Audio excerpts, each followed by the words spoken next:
The holographic projection flickered to life above Professor Krell's six-fingered hand, bathing the lecture hall in pale blue light. Chen sat 3 rows back, tapping her stylus against the translucent datapad, trying to stay awake through another tedious xenoarchaeology seminar. Around her, 200 alien students from a dozen different species shifted in their adaptive seating, their various appendages poised to take notes. "Today we examine one of the galaxy's greatest mysteries," Krell announced, his mandibles clicking with enthusiasm.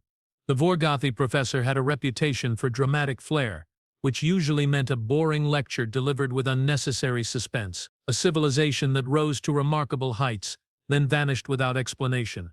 They called themselves human. Maya's stylus clattered to the floor. She bent to retrieve it, heart suddenly hammering against her ribs. Around her, students murmured with interest.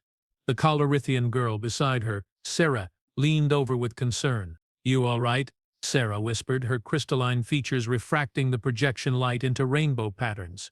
"Fine," Maya managed, gripping the stylus hard enough to leave marks. "Just surprised. We have not covered Earth species yet this semester," Krell continued, oblivious to her reaction. "The humans inhabited a water-rich planet in the Sol system, third from their star. Archaeological evidence suggests they achieved remarkable technological advancement in an astonishingly brief period. Roughly 10,000 of their years from primitive agriculture to faster-than-light travel." The projection shifted, showing a planet, blue oceans, green continents, swirling white clouds. Maya's throat constricted.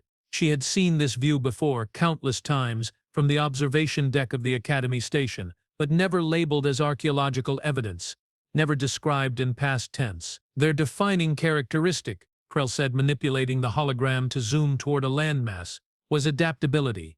Humans evolved on what we classify as a Class 12 death world, a designation reserved for planets with extreme environmental hostility." A four-armed Drenix student raised one hand. "Professor, Class 12? I thought the scale only went to 10. "We expanded the classification," Krell explained, clearly relishing the moment. "Human Earth featured massive predators, frequent seismic activity, extreme weather variations, and over 70 different ways to die from plant toxins alone. The atmospheric oxygen content was so high it posed a constant combustion risk. Yet humans thrived." Maya watched images of lions, bears, tigers flash across the screen. She had grown up with nature documentaries showing these creatures. Her grandmother had taken her to see elephants in the wild when she was 7. These were not ancient terrors. They were animals she could name, animals that had walked the earth just when. "Now," Krell said, pulling up a new image, "we examine their social structures through preserved visual records. This image shows a typical human educational completion ceremony circa their year 20. The photograph filled the air above their heads, crisp and clear and impossible. It showed Maya, not someone who looked like her, not a distant ancestor. Her, Chen, age 18, wearing a crimson cap and gown, grinning beside her best friend Danny, both holding diplomas, the Golden Gate Bridge visible in the background. She remembered that day with perfect clarity. The fog had burned off by noon, her mother had cried, they had eaten too much cake afterward. That was 6 months ago. "Note the ceremonial garments," Krell droned on, zooming in on the image. "The matching attire suggests a ritualistic significance to education completion. The background architecture demonstrates their aesthetic appreciation for spanning natural barriers with minimal material." Maya could not breathe, could not think. The room spun. 6 months ago, she had graduated from San Francisco Technical Academy. She had applied to the Galactic University program, a prestigious exchange initiative that allowed promising young beings to study off-world. She had kissed her parents goodbye at the shuttle port, promising to video call every week. She had boarded the transport with 40 other human students, excited to be among the first generation to study among the stars. That was 6 months ago. Not centuries. Not millennia. 6 months. "Professor," Maya heard herself say, her voice sounding distant and strange, "where did you obtain that image?" Krell's antennae swiveled toward her. "From the Archaeological Survey of Earth conducted 317 years ago, after the vanishing." The room tilted. Sera grabbed her arm, steadying her. "The vanishing?" Maya whispered. "You have not studied this?" Krell seemed genuinely surprised. "I assumed all students knew the basic history. The human civilization disappeared overnight, approximately 320 years ago by Galactic Standard Time. Every human, everywhere in the galaxy, simply ceased to exist. Their cities stood empty. Their ships drifted silent in space. No bodies, no signs of struggle, no distress signals. They were simply gone. That is impossible, Maya said louder now. Students turned to look at her. You cannot lose an entire species overnight. Yet we did, Krell replied, clearly viewing this as an excellent teaching moment. The vanishing remains one of our most perplexing mysteries. 7 billion humans, gone in an instant. The leading theory involves a quantum resonance cascade triggered by their experimental faster-than-light drives, but we lack definitive proof. Maya stood, her chair scraping against the floor. Every eye in the lecture hall fixed on her. That photo, she said, voice shaking. The girl on the left. What do your archaeological records say about her? Krell manipulated the hologram, bringing up a dense wall of text. Let me see. Maya Chen, age 18 at the time of the vanishing. Recorded as a graduate of San Francisco Technical Academy. Applied to the Galactic University program but was listed among those lost before what? Maya demanded. Before the exchange shuttle could depart. The program was suspended indefinitely after the vanishing. Naturally, with no humans left. I am standing right here. The words exploded from her. I am Maya Chen. I graduated 6 months ago. I took that transport. I am here in this room, listening to you describe my species as extinct. Silence crashed over the lecture hall like a physical force. Krell stared at her mandibles frozen mid-click. Sera's crystalline hand still gripped Maya's arm, now tight enough to hurt. That is not possible, Krell said finally. You cannot be human. Humans are extinct. Maya yanked up her sleeve, showing the ID chip embedded in her wrist. Every student carried one, programmed with their biological data, homeworld, and species classification. She pressed it against the nearest scanner. The screen flashed green, then displayed her information in sharp, accusing letters. Species: Homo sapiens, sapiens. Origin: Earth Sol system. Status: active student. Murmurs erupted throughout the hall. A Threndic student in the front row made a choking sound. Krell backed away from his podium, his blue skin fading to a sickly gray. This must be an error, he stammered. A glitch in the system. There has been no verified human sighting in over 3 centuries. Then you need to update your textbooks, Maya shot back, adrenaline overriding her shock. Because I am very much alive, and you just showed my graduation photo as if I died hundreds of years ago. But the temporal displacement, Krell muttered, more to himself than to her. Unless the resonance cascade created localized time dilation fields, which would mean no. That is absurd. The energy requirements alone. Explain it to me, Maya said, descending the steps toward the professor's platform. Her legs felt like water, but fury gave her strength. Explain how I boarded a shuttle 6 months ago and arrived at a university where my entire species has been dead for 300 years. Krell's antennae twitched erratically, a sign of extreme distress. A shuttle. The exchange program shuttle. When did you board it? May 17, 2085. I remember the exact date because it was my mother's birthday. And when did you arrive at this station? May 19, 2285. A 2-day journey. Perfectly routine. Krell pulled up a calendar, his 6 fingers flying across the holographic interface. By whose dating system? Human. Earth Standard. Why does that? In Galactic Standard Time, Krell interrupted, his voice hollow. May 19, 2285 human calendar translates to, oh, by the 7 moons. Translates to what? Maya demanded. The current year. Today. The shuttle did not take 2 days. It took 320 years. The words hung in the air like a death sentence. Maya's knees buckled. This time Sera could not catch her, and she sank onto the steps, her mind refusing to process what she had just heard. 320 years. Her parents were dead. Her friends were dead. Everyone she had ever known, ever loved, every human being in existence. Gone. Dust. Nothing except her. The other students, she whispered. The 40 other humans on my shuttle. Are they? Scanning current enrollment, Krell said, his earlier arrogance replaced by something close to horror. He pulled up a list, and Maya watched his expression confirm her worst fear before he spoke. You are the only human registered at this university, the only human registered anywhere in galactic systems. That means they are all dead. Maya said flatly. Something happened to them, but I survived. Why? Why just me? I do not know, Krell admitted. This is unprecedented. We need to contact the archaeology department. The temporal physics division. No. Maya stood, surprised by the steadiness in her own voice. Not yet. Miss Chen, this is a monumental discovery. You must do nothing, she interrupted, her mind suddenly sharp and clear despite the chaos.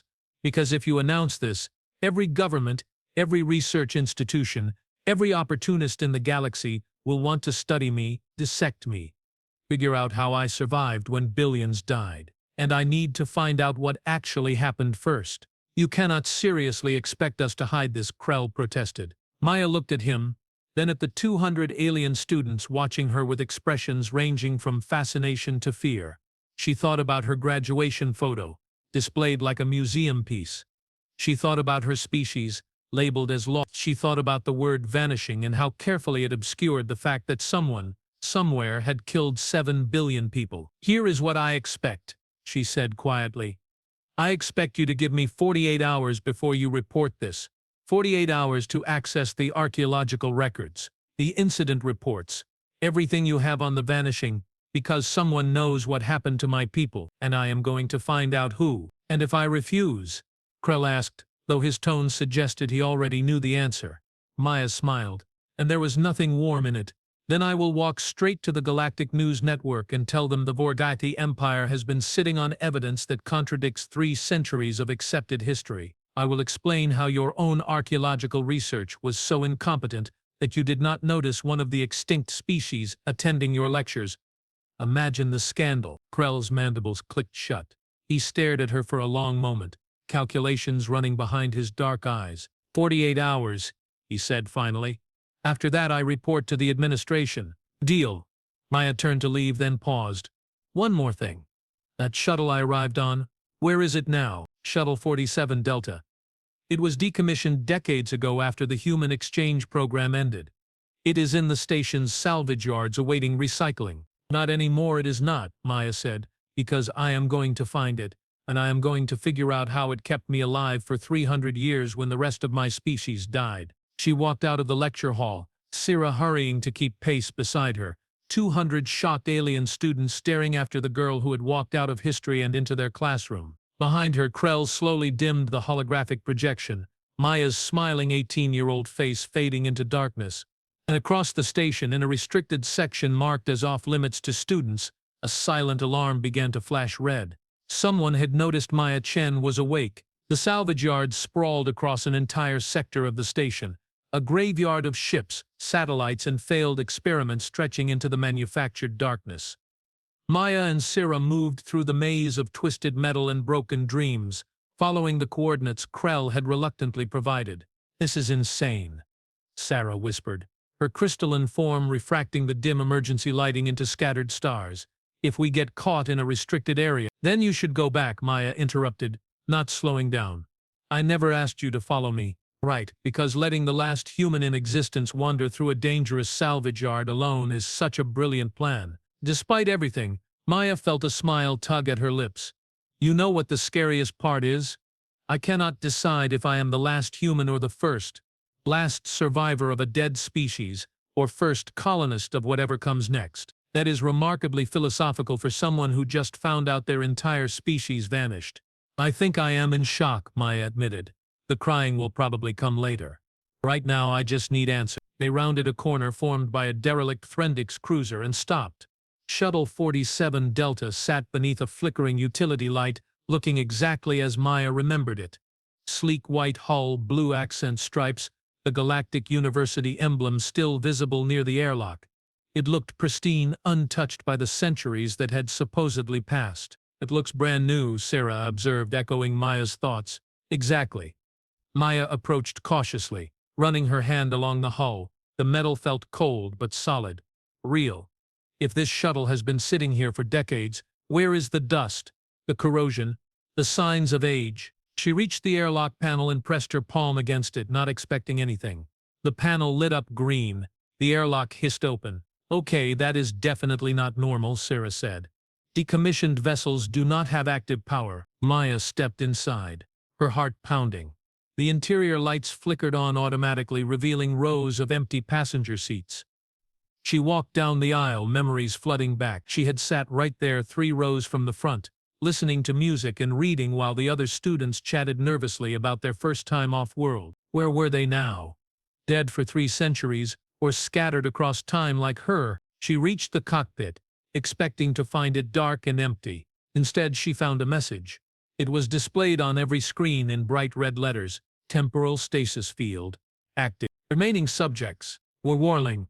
Unauthorized reactivation detected. The security protocol initiated. Subjects? Maya breathed.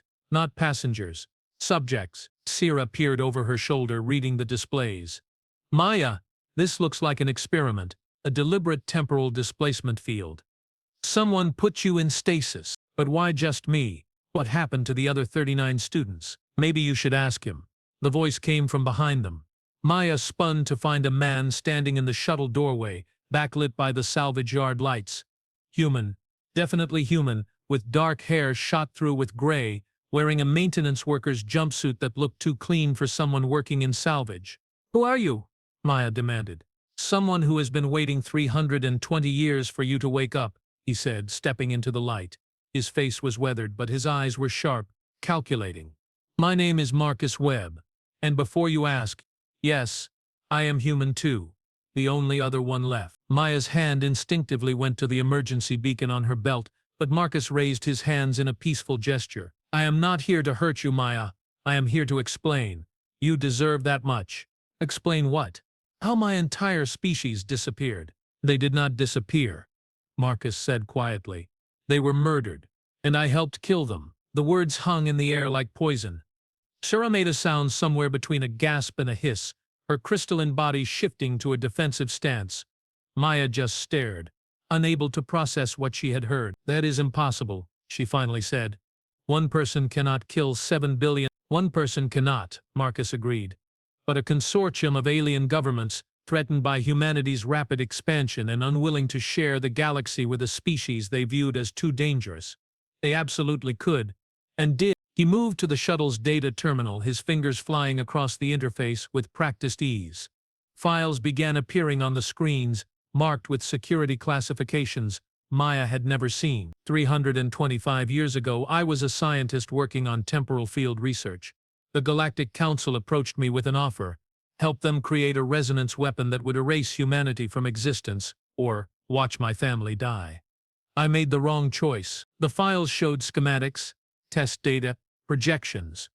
Maya's stomach turned as she realized what she was looking at. You built a weapon that killed every human in the galaxy, she said flatly. Not every human. Marcus's voice cracked. The weapon worked by targeting human DNA signatures across all space-time, but I sabotaged it, slightly. Enough that a handful of humans in temporal stasis when the weapon fired would be shielded. I saved 40 students aboard an exchange shuttle, placing them in a stasis field that would keep them safe until the resonance wave passed. 40 students. Maya repeated, but you said I am the only one left. Marcus's face crumpled with grief. The stasis field required immense power.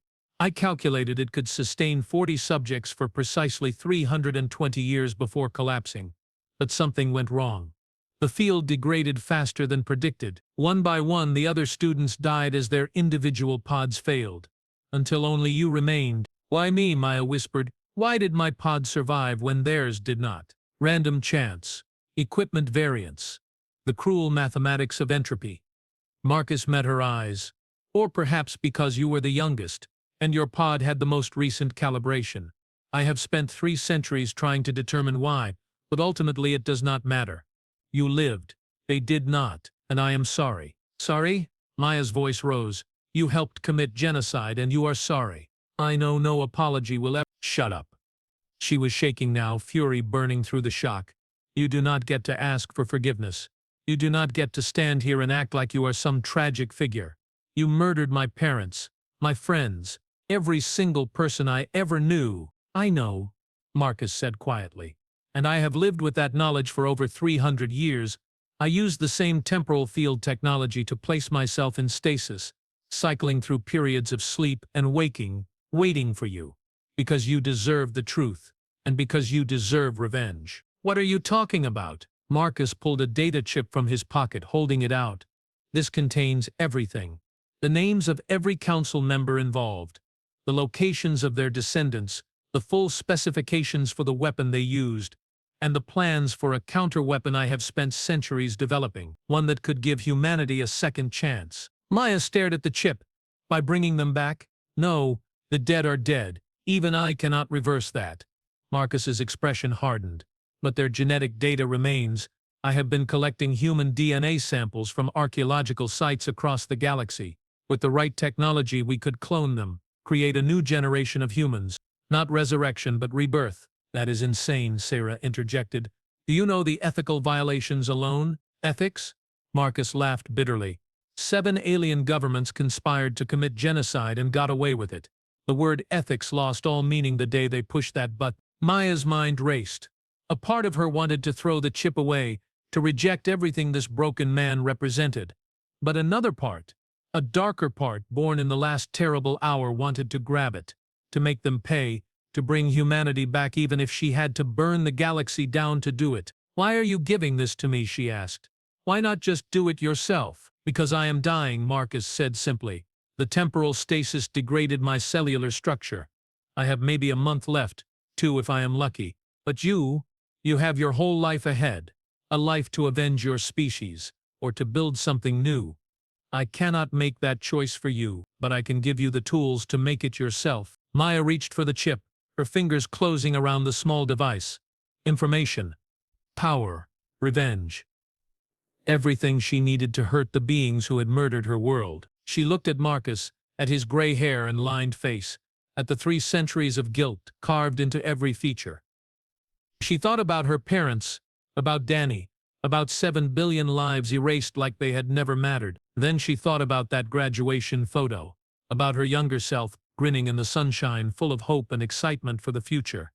That girl had believed in something better, had wanted to explore the stars, to make friends with alien species, to be part of something larger than herself. That girl was dead, had to be after everything. Except she was not.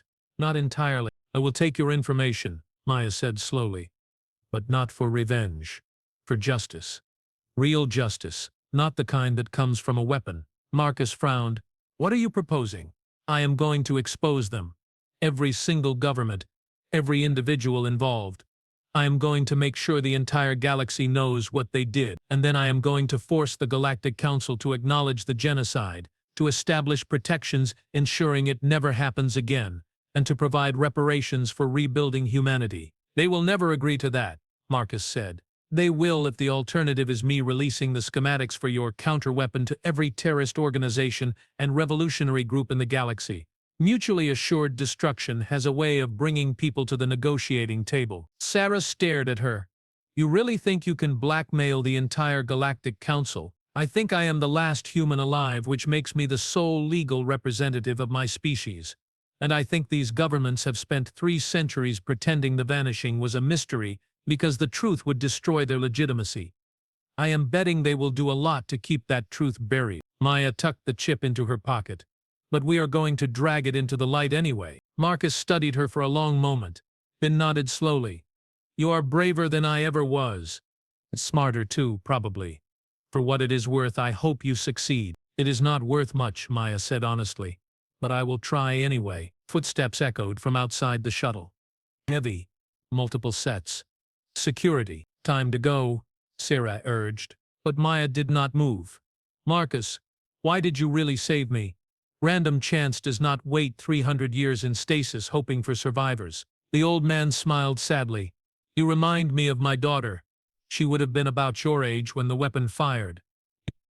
I could not save her, but maybe by saving you I could save something of what she represented. Hope, possibility, a future. I am not your daughter. I know, but you are the future now. Make it a good one. The security forces burst into the salvage yard. Weapons drawn, Maya and Sera bolted for the emergency exit, running through the maze of broken ships with shouts echoing behind them. They made it back to the student sections before the security lockdown could activate, blending into the crowds of beings heading to evening lectures and social events. Maya's heart hammered, but her mind was clear. She had answers now. Terrible, brutal answers. but answers nonetheless, and she had a plan. 2 hours later, she sat in her dorm room, Sera standing guard by the door, and began drafting the message that would change everything. It went to every news organization in the galaxy simultaneously.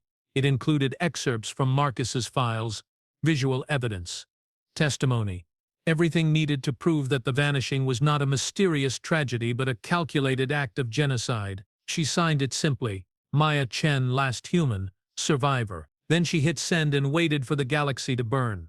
The response was immediate and explosive. Within hours, governments were issuing frantic denials. News channels were in chaos.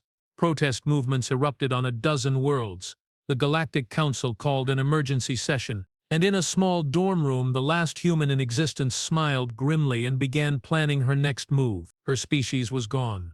Her world was ash.